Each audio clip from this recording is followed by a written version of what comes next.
Good afternoon, everyone.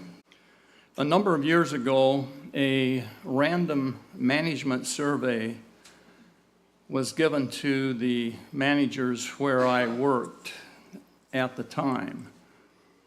And several weeks later, the results were published for us to review, to evaluate, to look at. It showed, unfortunately, that our department was substantially lower in some areas than the rest of the bank. And one in particular was candor. I can't remember exactly, because it's been quite a while ago, how the description of the test itself was, but it implied that when other areas of the bank were dealing with the trust department, there was a lack of candor. And we were trying to figure out, exactly what that meant, because that's very, very important when people select you to manage their money. They trust you, and that's the derivation of the word trust department and the origin of trust, how they came about. Someone needed someone they could trust, someone they could count on. Well, if there's a lack of candor, that affects not only the company internally, but also affects that relationship with your client. So they were concerned about the results of this test. At that particular time, our manager had only been with us maybe a little over a year. And so he was concerned about the results, and he asked that we all attend a special meeting so we could go over the final results of the test, and especially taking time to address those areas where we'd been ranked lower, or in the lower percentile. This meeting was to take place 2 days before the Passover that year. And I wasn't really looking forward to it at all, because it was set to cover a time period of 5 hours. And I couldn't imagine spending that much time on the subjects. But the real reason I dreaded it was because I felt it was like a no-win situation. I was sure that many of the answers to that survey had been precipitated by the way the new manager had, quote unquote, managed the department and the changes that had taken place. And I was, I was concerned. I was concerned about what I might say and the way I might say it. So in preparation for the meeting, I decided, for one thing, I've got to keep my mouth shut. I'm too prone to play the devil's advocate at times, and I knew that was going to get me into trouble.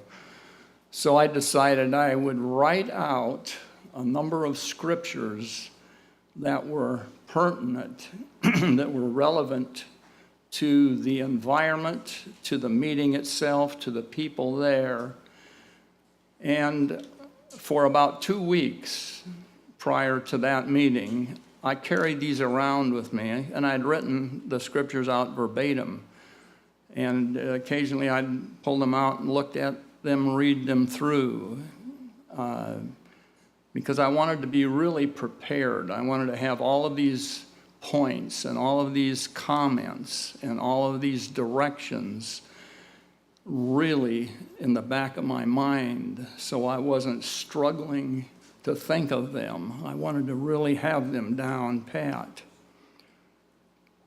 Well, you've heard and you certainly heard it this past week, that we're instructed not only to know the Word, which was the theme of the Council of Elders last year, but to live the Word, to live it, to put it into practice, to know how to use it.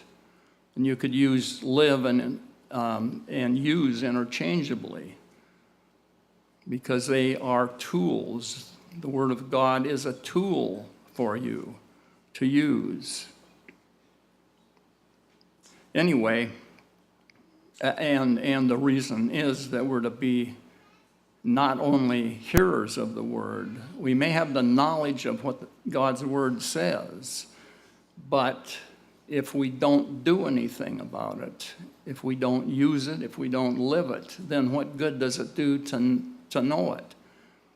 I've known people in the past who have a very, very good grasp and a very thorough knowledge of the Bible and remember things and can go without giving it a second thought to certain areas of Scripture. But when their life is viewed in the balance and how they've used that knowledge, in some cases, it hasn't helped them at all. And I'm not saying there's anything wrong. There's certainly a number of people in our church, I'm sure, that are just as adept. But these are people that have come and then gone.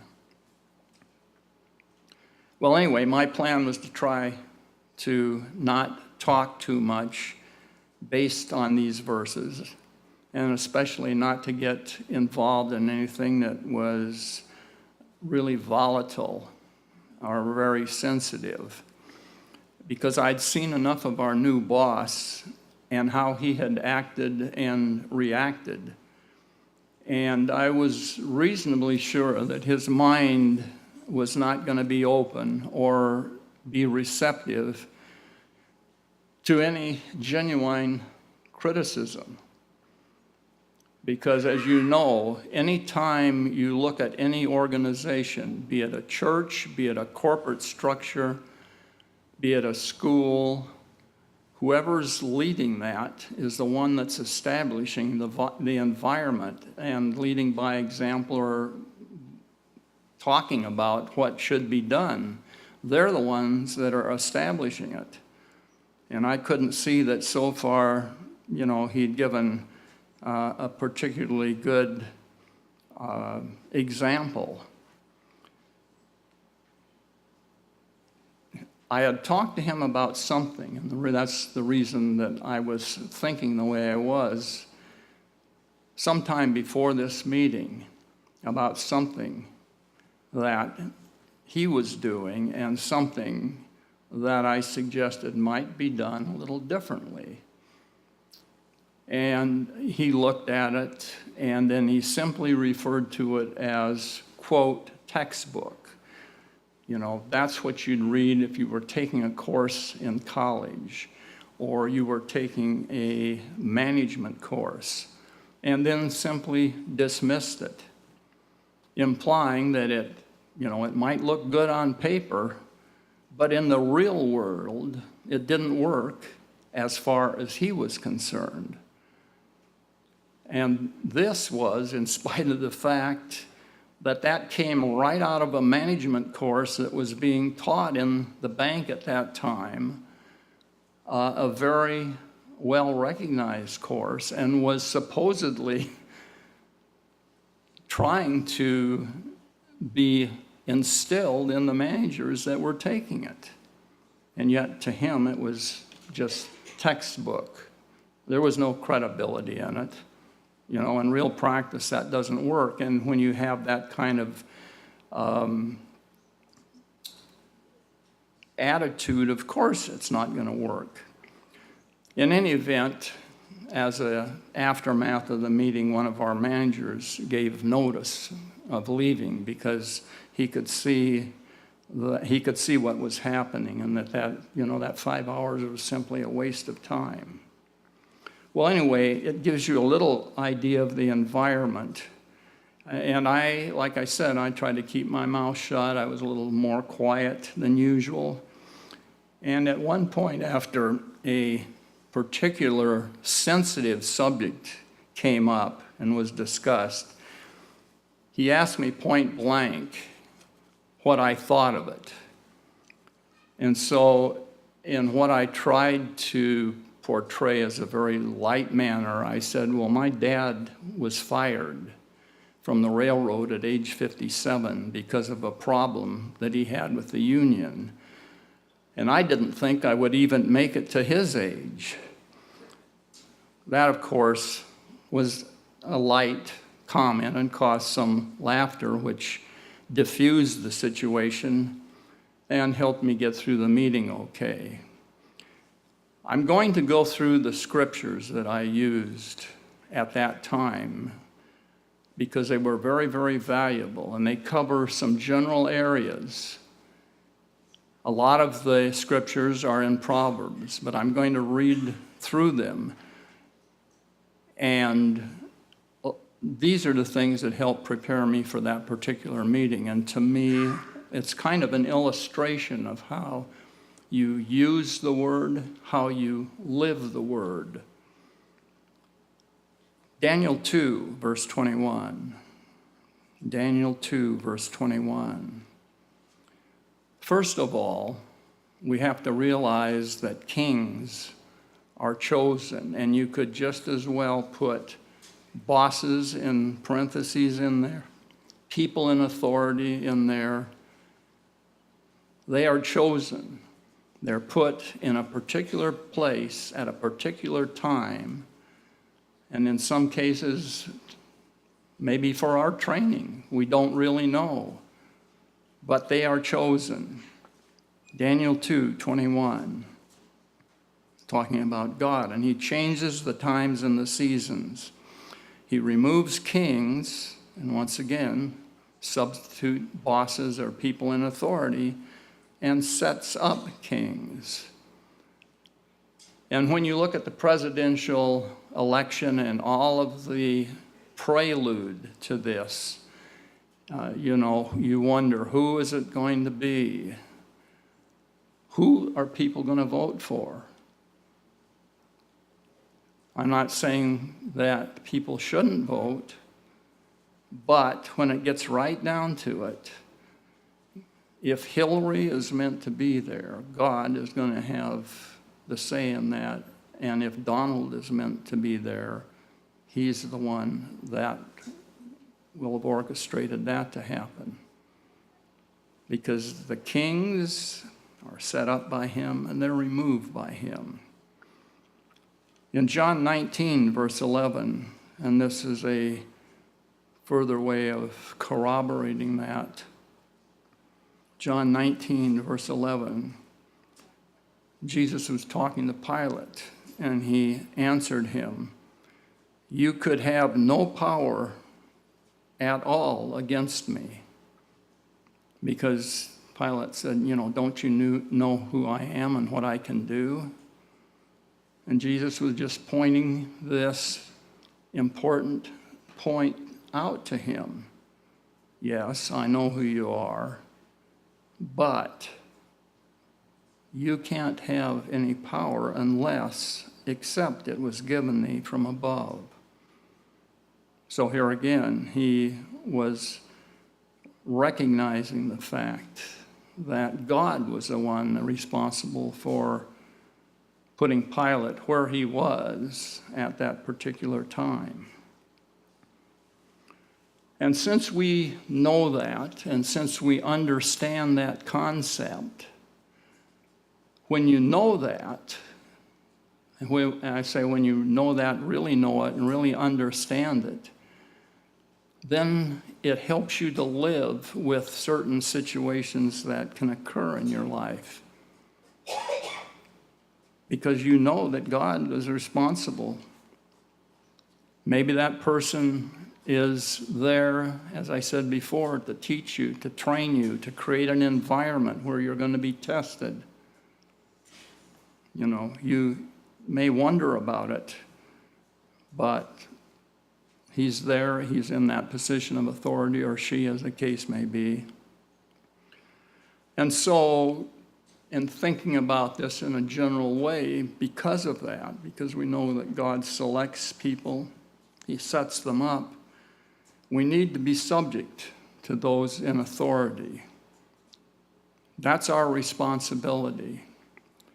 Now, I'm going to qualify that in one way, and that's if in the course of doing your business, your occupation, or whatever it is you're doing, and someone in authority over you tells you to do something that directly disobeys God's law, of course, you don't do it. And you possibly pay the consequences for it. A number of years ago, when our organization merged with another one, they decided to make a big change to take the computer system of one organization, merge it with the other. Because of this, everyone in the department was told, we're going to have this happen on Saturday, whatever the date was. I think it was in the spring. You have to be there. The only reason for not being there is if you're dead. I mean, they were serious about that, and that's just the way it came across.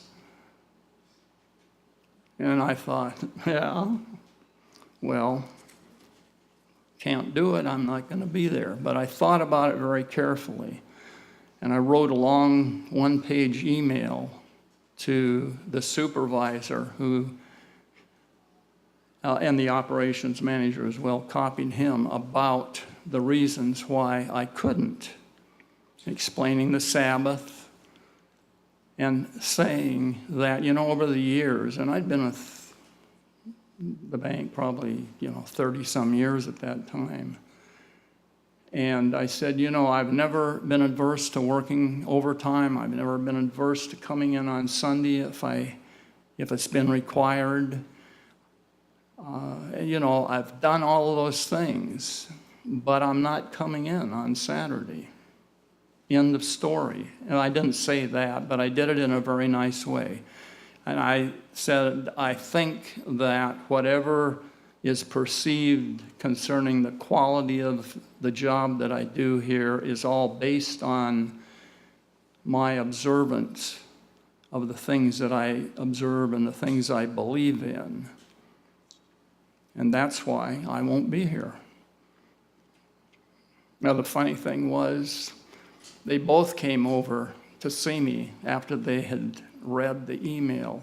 And the first words out of the operations manager's mouth were, "John, I didn't know you were a Jew."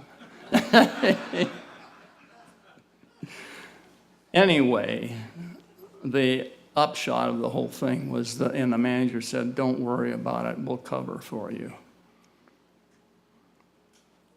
So you're going to be tested. I mean, that was a test for me. Your only reason to not be here is if you're dead. Not a lot of choice, right? Anyway, we need to be subject to those in authority. Proverbs 16, verse 15. Proverbs 16, verse 15. You need to learn to get along with those in authority over you. You might not like them personally. You might not like the way they do business. You may not like the way they manage, if there are managers. But you need to get along with them. Because Proverbs 16, verse 15, in the light of the king's countenance is life. You want the king or your boss or whoever we're talking about here to smile when he sees you. You want him to think favorably toward you. because when you get right down to it, that is life in so far as the way that you are perceived as a contributing factor to that organization, whatever it may be, is your livelihood. It's your life. If you don't get that smile from your boss, you may be out pounding the pavement looking for a different job. So we need to be subject to those in authority. We need to learn to get along with them. We need to learn to turn the other cheek, as we're told. We need to love our enemies, and they may be your bosses, because in the light of the King's countenance is life, and his favor as a cloud of the latter rain. Turn to Romans 13:1, verse 1. 13, verse 1. It's another scripture pertaining to this. Romans 13, verse 1.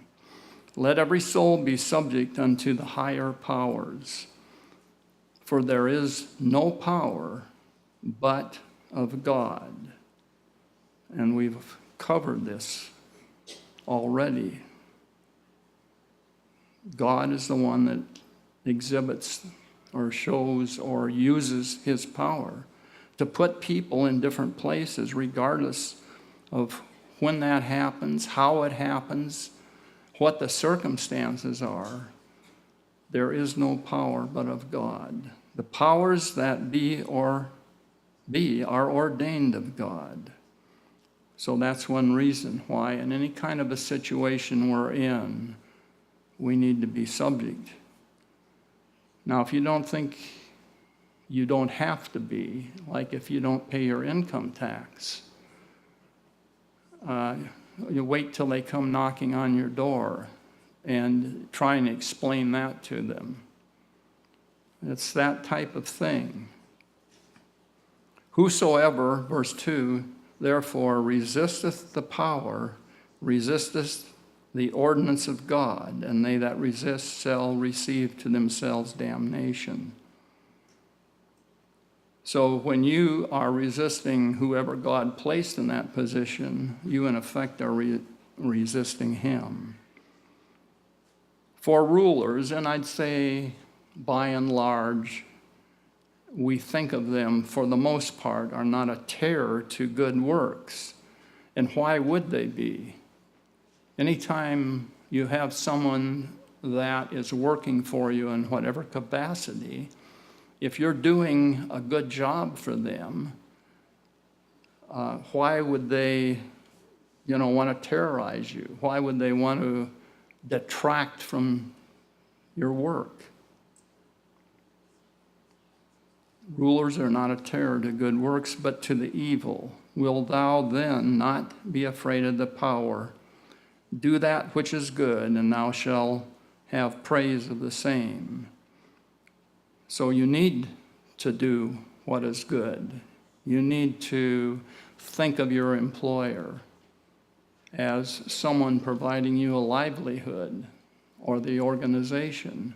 And it behooves you to be able to repay that by providing something that's going to keep the company in business, keep it going.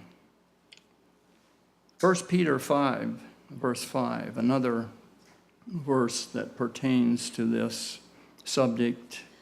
1 Peter 5, verse 5. Likewise, you younger, submit yourselves unto the elder. Yea, all of you be subject one to another, and be clothed with humility. And when it talks about the younger here, that can be, if you're looking at the church, that can be maybe younger in chronological age, but older in knowledge and spiritual knowledge. And the reason that you're submitting yourselves is because for God resisteth the proud and giveth grace to the humble. That's a very important thing to remember. God resists the proud. And people in general have that tendency to look at someone who is arrogant, who is someone that's proud, and doing it in a way that's flaunting it, that is putting themselves out there in a way that says, hey, I'm much better than you. You know, I don't know why I'm down in this position because I should be up here. Humble yourselves under the mighty hand of God that he may exalt you in due time. Don't be proud, because pride can create all kinds of problems, as I'm sure you're all well aware. Let's go to Proverbs. I'm going to go through a few verses there that deal specifically and isolate the problems that occur as a result of pride. Proverbs 13, verse 10. Proverbs 13, verse 10. Only by pride cometh contention, but with the well-advised is wisdom. You know, how many people have gotten into fights because they're too proud to say, I'm sorry. They're too proud to admit that they're wrong. And this can go down to a marital situation as well. Someone is too proud to say, I'm sorry. I shouldn't have done that. I said the wrong thing. I did the wrong thing. I didn't really mean it. Forgive me. Takes a certain person well-advised to recognize that they should not be proud in certain cases, because by pride cometh contention. Next chapter, Proverbs 14, verse 3. In the mouth of the foolish is a rod of pride, but the lips of the wise shall preserve them. And that's where foolishness comes. That's where pride is demonstrated by what we say. But it says, the lips of the wise shall preserve them. If you're wise about what is going on around you, if you're wise about the things that can occur depending upon what you say in any given situation, if you use wisdom, you'll be preserved from making a mistake, from saying the wrong thing, from doing something that you're later going to regret. Proverbs 16, verse 5. Proverbs 16, verse 5. Everyone that is proud in heart is an abomination to the Lord. Though hand join in hand, he shall not be unpunished. God takes a very dim view of the proud and of pride, especially if it's being used for the wrong reasons and in the wrong way. And we're told here, you may be proud, you may use that pride in a certain way, but you're not going to go unpunished.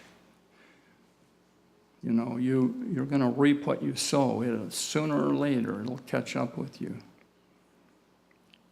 Proverbs 18, verse 6. Proverbs 18, verse 6. A fool's lips enter into contention, and his mouth calleth for strokes. I remember, I think it was the year after I graduated from high school, a friend of mine, actually there were four of us in the car. One Saturday night, we'd gone to a dance, I think, in Snohomish. And on our way back, we took a little detour and went up near Flowing Lake. And I'm not exactly sure why we parked. It was kind of a parking lot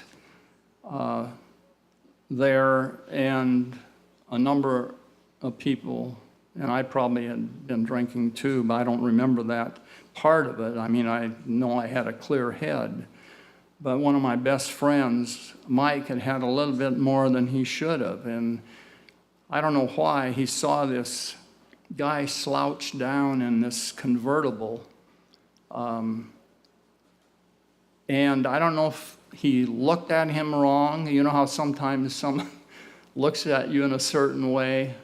And I don't know which one was the one that gave the dirty look. And maybe he was demeaning that guy because he had that. And pretty soon they were shaking their fists at one another. And I think Mike was probably 6'3" and pretty, could handle himself pretty well. And here this guy was slouched down, looked, like a little pipsqueak.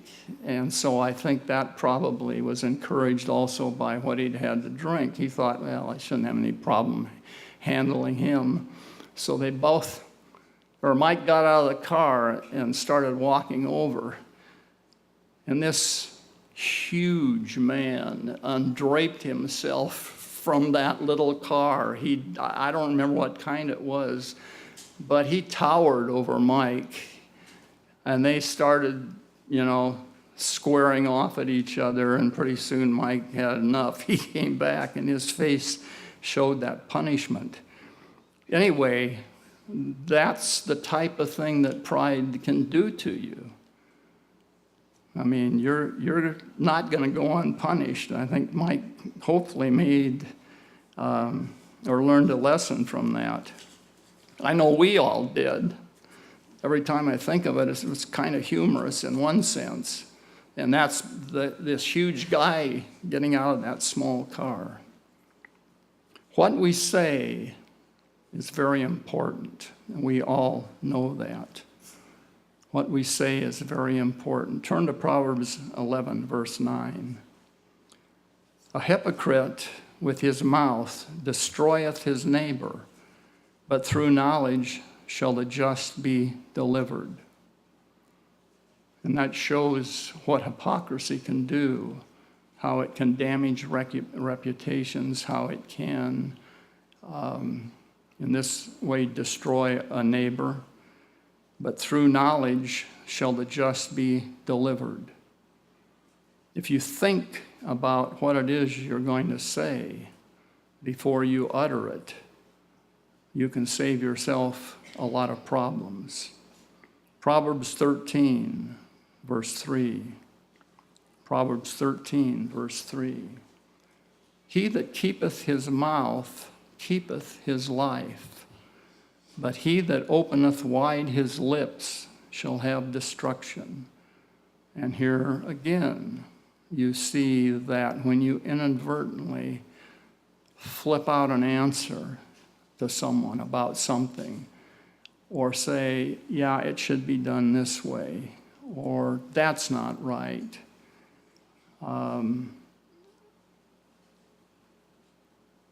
When you open wide your mouth without thinking about what you say, you're bound to have the consequences, which usually are not very good.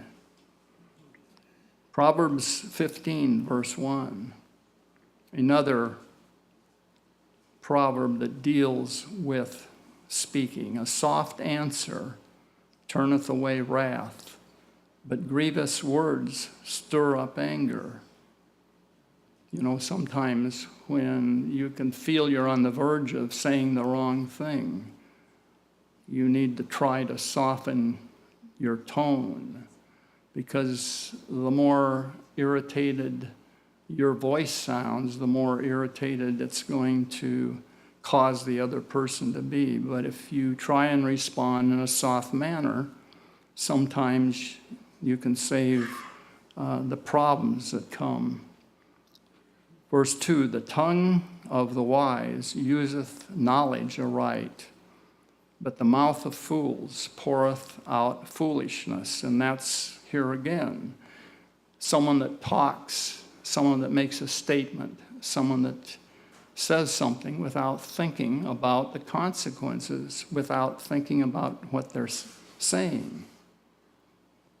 He just, lets it all hang out verbally. Proverbs 18, verse 21. Proverbs 18, verse 21. Death and life are in the power of the tongue, and they that love it shall eat the fruit thereof. Very true. You reap what you sow. You say the wrong thing, and you think about the gangs that roam the streets in big cities. That's all it takes. One word. One wrong look, and someone ends up in the morgue.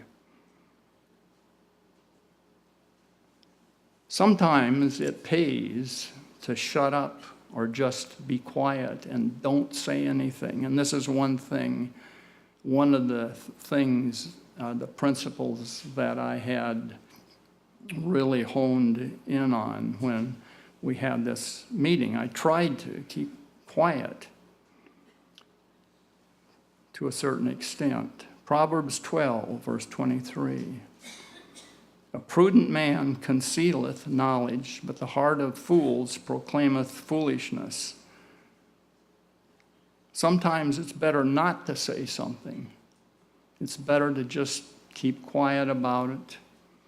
Let whoever says what they say, let them find out the results. There's a time and a place to do that. And for me, that meeting was a time to keep quiet.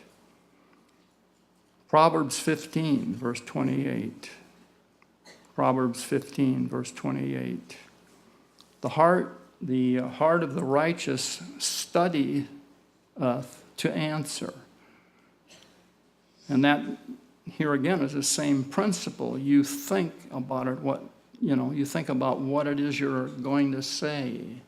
You study the subject. You study the response. You study to whom you're talking. You think about it. You don't just blurt it out.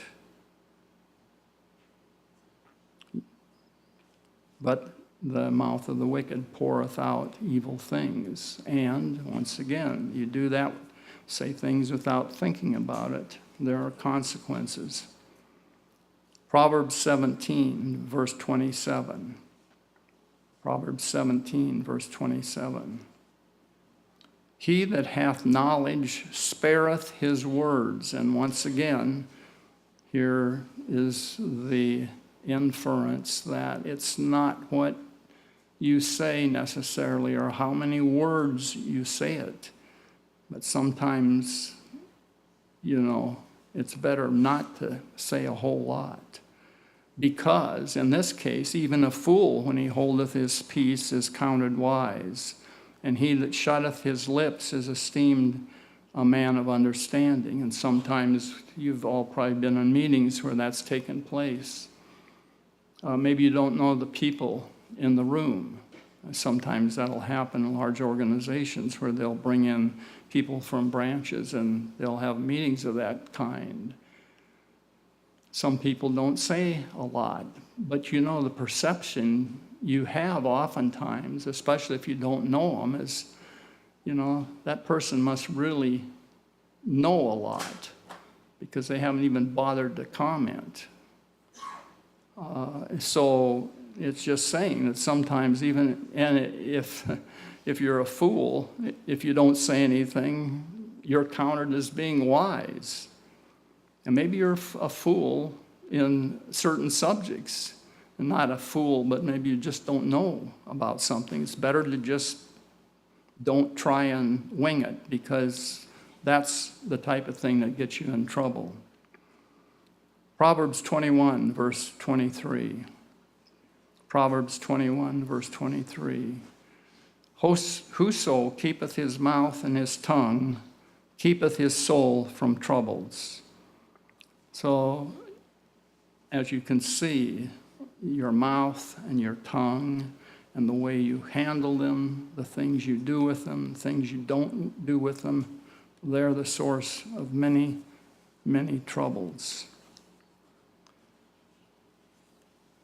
Another principle is that it doesn't hurt to agree quickly with whoever you're having a dispute or an argument with. And I think you're probably all familiar with the verse in Matthew 5, verse 25. Matthew 5, verse 25, where it says, where Jesus was telling us, agree with thine adversary, or that can be an unconverted person, it can be a boss, quickly, while thou art in the way with him, lest at any time the adversary deliver thee to the judge, and the judge deliver thee to the officer, and thou be cast into prison. So, you go too far into an argument, and there's not going to be a good result. And in this particular example, you might end up in jail if you start arguing with the police officer that gave you a ticket. Are you, am I pleasing to God? In Proverbs 16, verse 7, we're told, when a man's ways please the Lord, he maketh even his enemies to be at peace with him. When a man's ways please the Lord. If you're living the word, if you're using the word, if you are trying your best to be an obedient son or daughter of God, those things please him, and he makes even your enemies be at peace with you. The point is this, brethren, when you and I have studied the word and know and understand it, you then should be able to use it as a matter of course in your everyday life. You'll be able to know where to go when you have a specific problem, because you will have acquired an accumulation of years of knowledge and study. I had written in the notes that I had put down at that time that, and this was quite a long time ago, that Mr. Luker had just spoken. This was, shortly after the Feast of Unleavened Bread, that we all need more of Christ in us. And this is a major way to achieve that. The solution to all of our problems is found in the Word, whether it is with our boss, with our spouse, with our parents, with our children, with other church members, with our friends, or even our dog or cat. We should be thrilled to keep the impetus of the messages we heard last week alive. We need to make sure we are not only living and using the Word, and using it because we know it. And if we do, God gives us an ironclad guarantee that we will achieve outstanding results with our lives.